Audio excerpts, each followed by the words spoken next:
one should ever be in that situation. No one should feel that their life can be taken without warning and without consequence. The lawsuit that we filed yesterday seeks justice for Ms. Allen. She demands accountability from the officer who pulled the trigger. She demands accountability from the city of Detroit for a pattern and practice of deliberate indifference and a failure to train that officer. We're suing the officer in his official capacity and the city of Detroit for employing this cowboy who violated my client's civil rights and shattered any sense of safety that she has. The officer chose to use excessive force, and that choice led to my client being shot 6 times in various places throughout her body. The law requires accountability and answers. This case is about more than Tracy Allen. It's about sending a message that violence against innocent citizens must stop. Police officers, they are entrusted with enormous power, and that power comes with responsibility. When that responsibility is abused, the courts are the proper place to ensure that accountability. Ms. Allen, she sits here today, she's a survivor. She's strong, she's courageous, she's a mother of 5. She's standing up for herself, she's standing up for her children, and for every person who believes that their life should not depend on a split-second decision made without justification. And we look forward to presenting our case in court. I want to give Ms. Allen an opportunity to describe how she felt that day. She'll touch a little bit on what happened to her, but mostly on how she felt that day during that encounter with the police officer. Can she scoot up just a little? Yeah, just scoot up a little bit.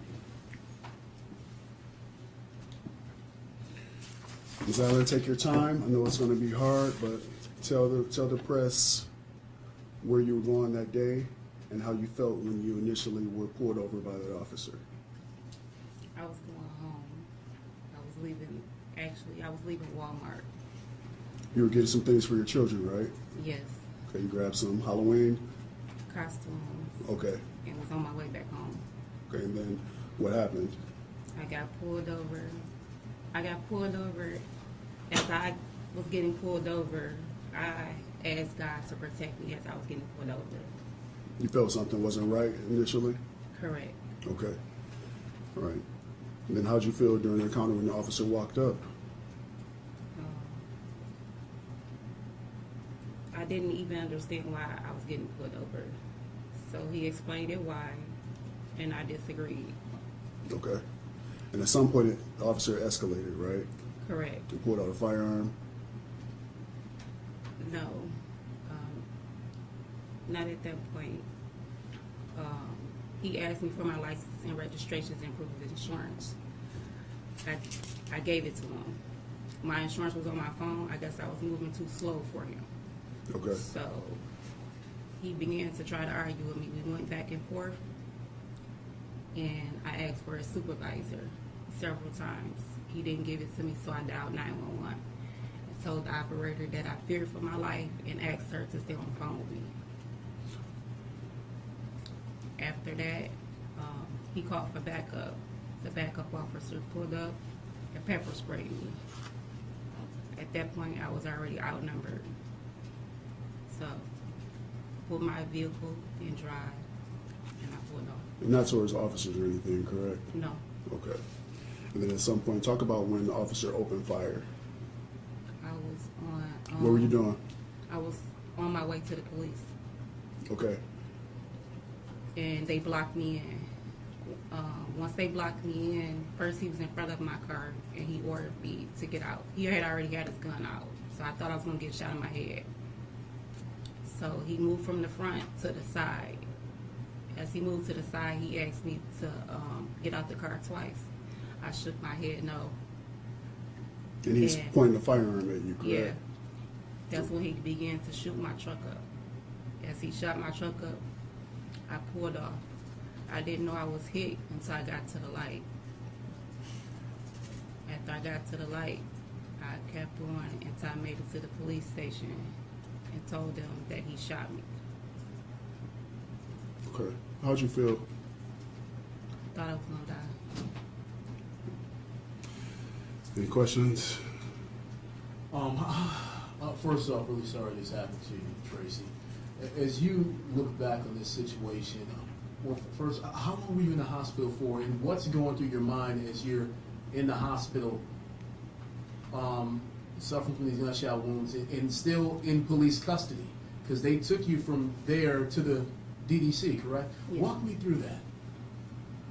Well, after I refused to talk to the investigators, they took the phones and stuff and told me I couldn't talk to nobody. So after that, the police set it outside the doors until I guess the blood had stopped. And then after that, I went to jail. I didn't get no reason why I was going to jail. All I knew I was going to jail was, I guess, I asked the officer, and he told me, the two officers that was in front of the door, I asked them what I was going to jail for, and they said they couldn't tell me. They was new to the case.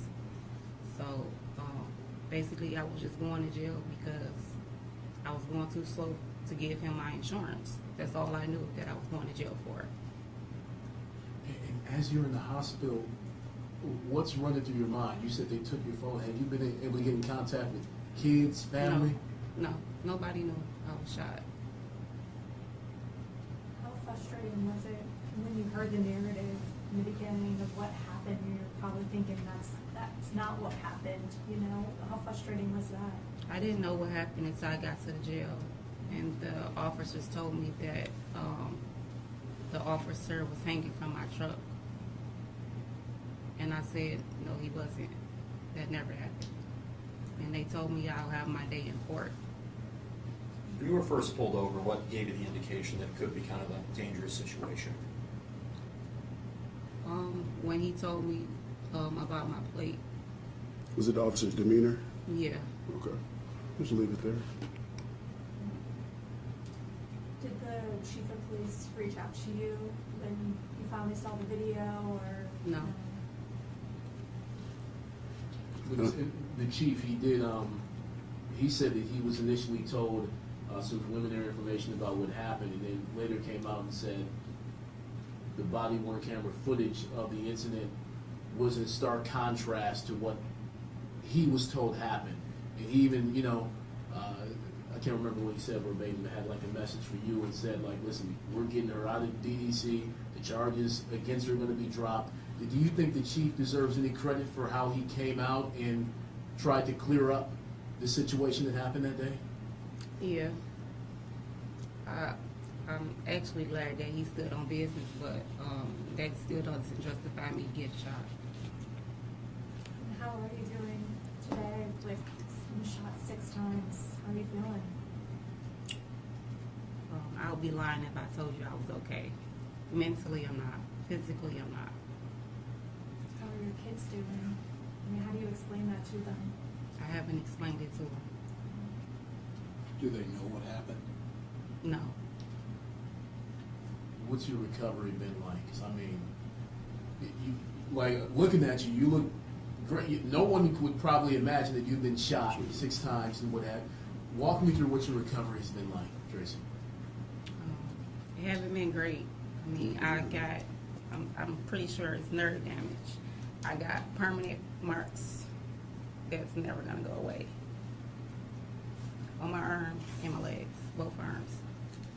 So it's not something that you can just roll over. You lost and be feeling. okay. You lost feeling in your hands, correct? Yeah, like right now, my hand is cold and my other hand is not. Where were you shot? Was it your arms and your legs? Yes. When you initially drove to the precinct after the shooting, when you arrived, what was their demeanor like? Were they more accepting? Were they quick to offer you medical care?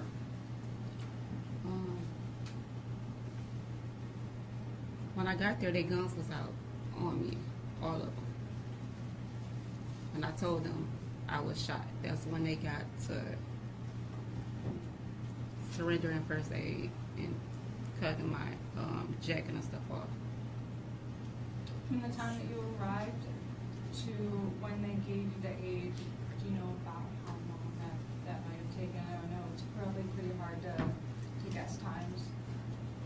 Well, once I told them that I was shot, that's when they surrendered first aid. Well, the lady officer surrendered first aid. So when you drove up to them, they already had their guns drawn? Yeah. Those Because officers were watching, what did you say to them? I'm If sorry. they're watching this right now, or you were, what would you say to them?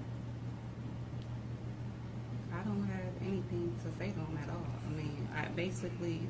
Everything's tried to said kill in the me. lawsuit. Lawsuit's filed. They're gonna be served as office servers with our process server. The city's gonna be served. I expect sometime within the next few days. The officer's gonna be served as well. So the lawsuit, the complaint speaks for itself. She'll have her day in court. Who's listed as the defendant's the officer and the city? And Officer Zachary Melvin. I'll give you a copy of the complaint if you need it. He's the only officer that fired the shots? Yes, as far as my knowledge. The city hasn't released any body cam footage that I'm aware.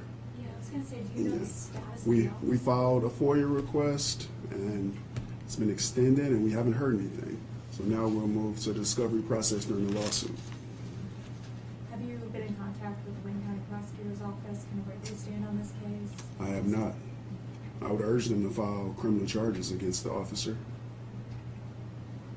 Have you heard anything about any internal investigation, in DPD, or how they might be handling this if they are reviewing the incident?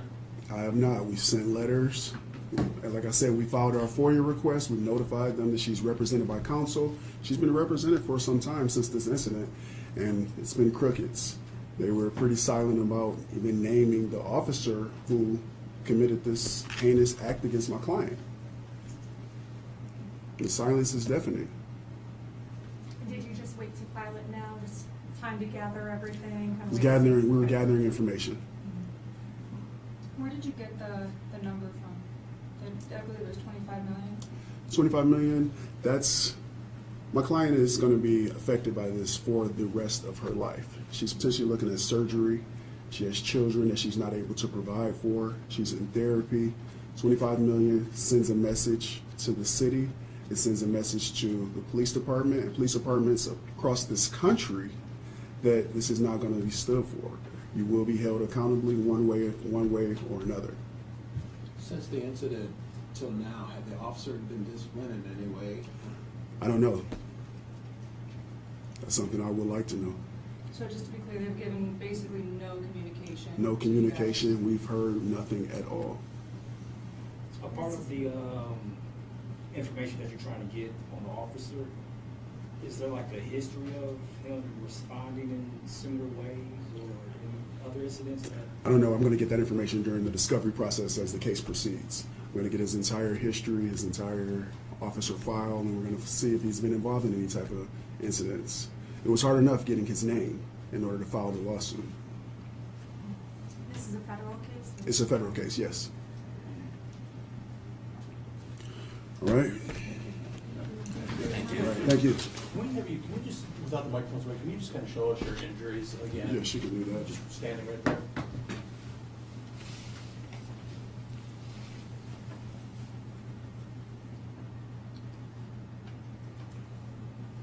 So what are we seeing here, Tracy? What were you said, can you just kind of walk us, show us, so you were shot in that arm, what, 3 times? No, 4. So did any of them, if you don't mind me asking, did the bullets stay in your arm? Did any of them pass through you? Do you mind walking us through some of those details? The 4 in my arm went in and out. The one in my leg, not sure. I'm not sure your leg. No. No. Okay. And the one in my right arm went in and out. Come on, sorry. One last thing. Can you say and spell your first and last names and then the proper name of your law firm? Yeah, Maurice Davis, M-A-U-R-I-C-E, D-A-V-I-S, and Davis Injury Lawyers. Tracy, Tracey, last name Allen, Allen. Thank you. Thank you both. All right, thank you.